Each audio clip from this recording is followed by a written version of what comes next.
Today we're going to talk about how to import a CSV file into Xero. So some of these checking accounts, bank accounts, credit cards, they may or may not have a feed set up.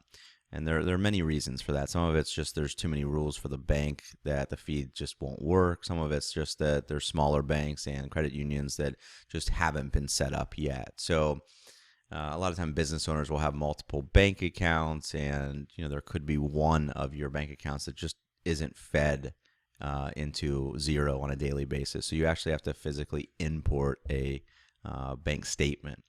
So in order to do that, we're going to assume this checking account needs to be fed through an import as opposed to automatically. So in order to import this, you're going to go to Manage, Import a Statement.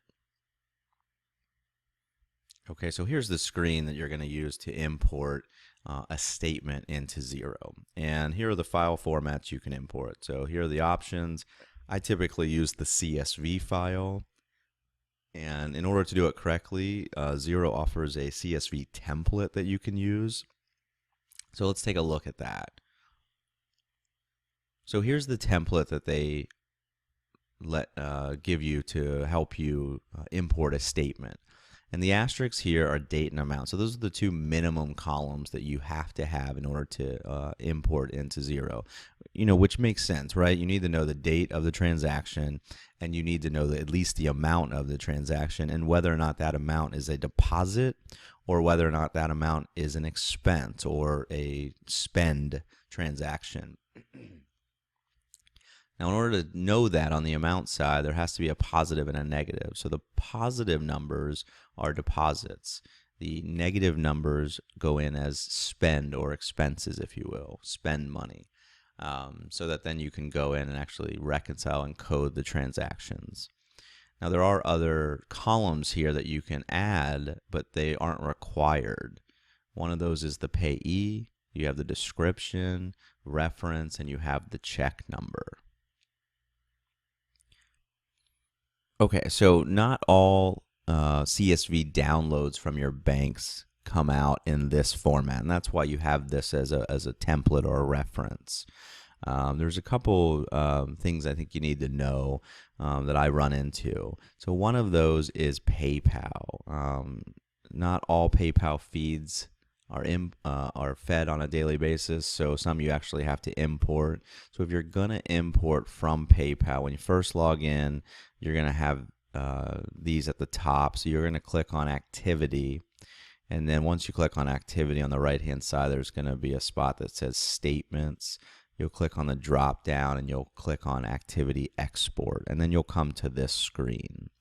Now with PayPal, you have all these options when you're choosing which file to download. I use the CSV file, like I said, and if you're going to use that, you're going to want to choose Balance Affecting Payments.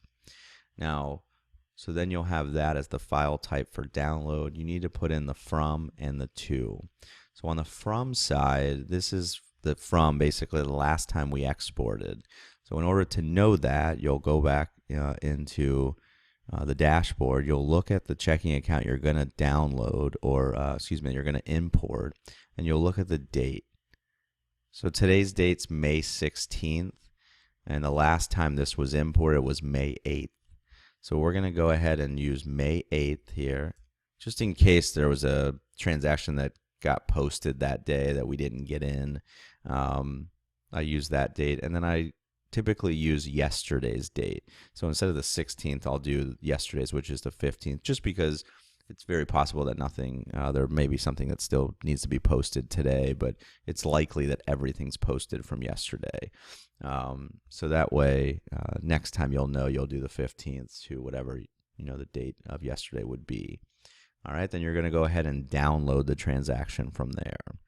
Now, like I said, when you download it from the bank, the format's always a little bit different than the template and so that's why you have to typically make some changes. So here are a couple that I wanted to look at. So here's one format where you'll have the date, it has the time zone, name, and this is the PayPal, what the PayPal typically looks like.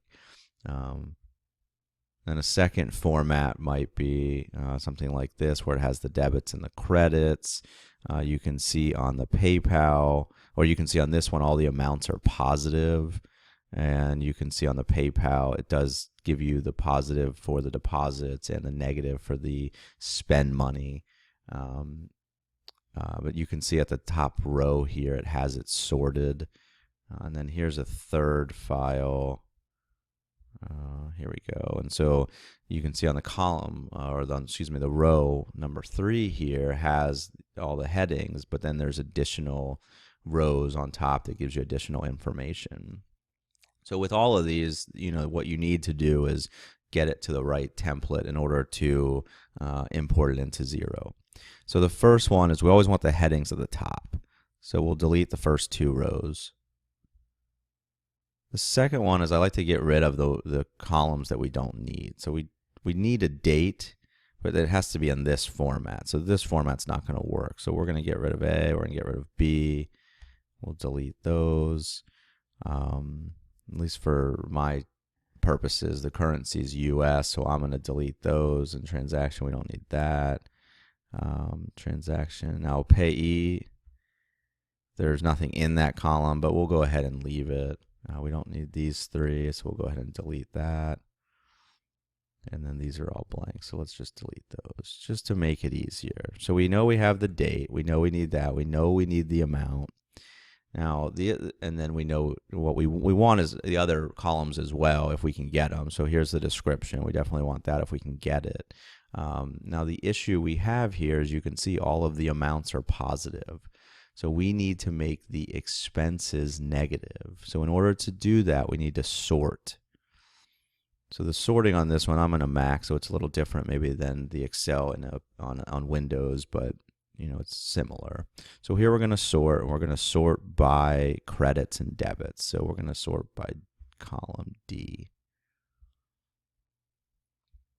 Okay, so now we have the credits separated from the debits. So you can see all the credits are deposits, all of the debits are expenses. So in order to get the debits or expenses to a negative number, we're going to put in a -1 into a box outside of this area.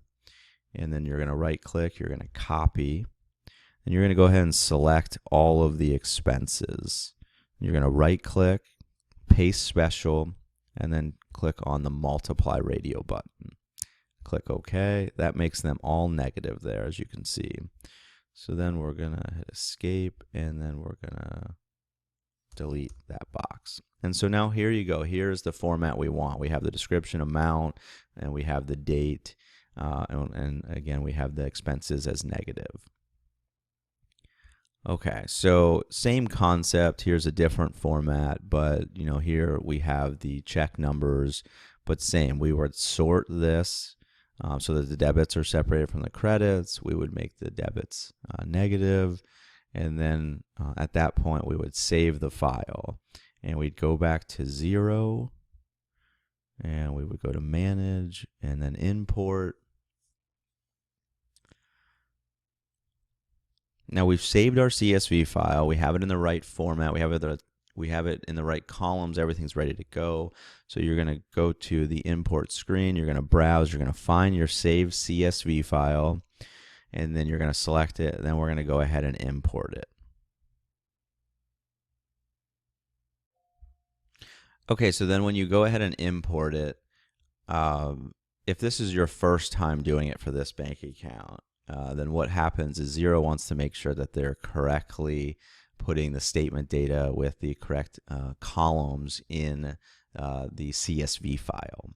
So you can see here that description equals description, amount equals transaction amount, date equals date. Now check number, we want to make that check number because that didn't automatically go over, because not all columns or not all cells are going to have a check number, but some are. So we want to make sure that comes over as well with the expenses or with the checks. Now, sometimes what happens is there'll be a check number and Xero will think that's the transaction amount. So you want to make sure these are assigned. And, once you pull this up, you should be able to see pretty easily that description's description, amount's amount, and so on. Typically, there's a heading, and I recommend keeping the headings in there. So you want to check this box. You don't want to import the first line. And then you're going to go ahead and hit save. So it says 23 statement lines were imported, 0 were duplicates. Go ahead and hit OK. And now that's going to take you to the reconcile screen to start reconciling the transactions. Now, this is important because the expenses need to be negative when you import them and the deposits need to be positive. It happens that those sometimes get confusing and ends up being backwards. So in order to confirm that it's correct, you want to look at your statement balance right here, the 4,962. And what you want to do is you want to compare that to yesterday's balance of that account. You can log back into your bank and look at it, log back into PayPal, look at that balance, and that should equal this number here. If it doesn't, then you imported it incorrectly and you need to redo it. So in order to redo it, you'll go back to the checking account and you'll click on the bank statement. And you can see here's all the imported. We went ahead and imported it on today's date. And you just go down to the bottom and you're going to delete the entire statement. Okay, now that brings you back as if you didn't do it at all. And you're right back into this spot. You're going to go ahead and go back to import a statement. Go in, fix your CSV file, rebrowse, re-import it, and make sure that matches. If it matches, you're correct, you're good to go. Okay, so I hope this helped you learn a little bit of how to import a CSV file into Xero. Thanks for watching.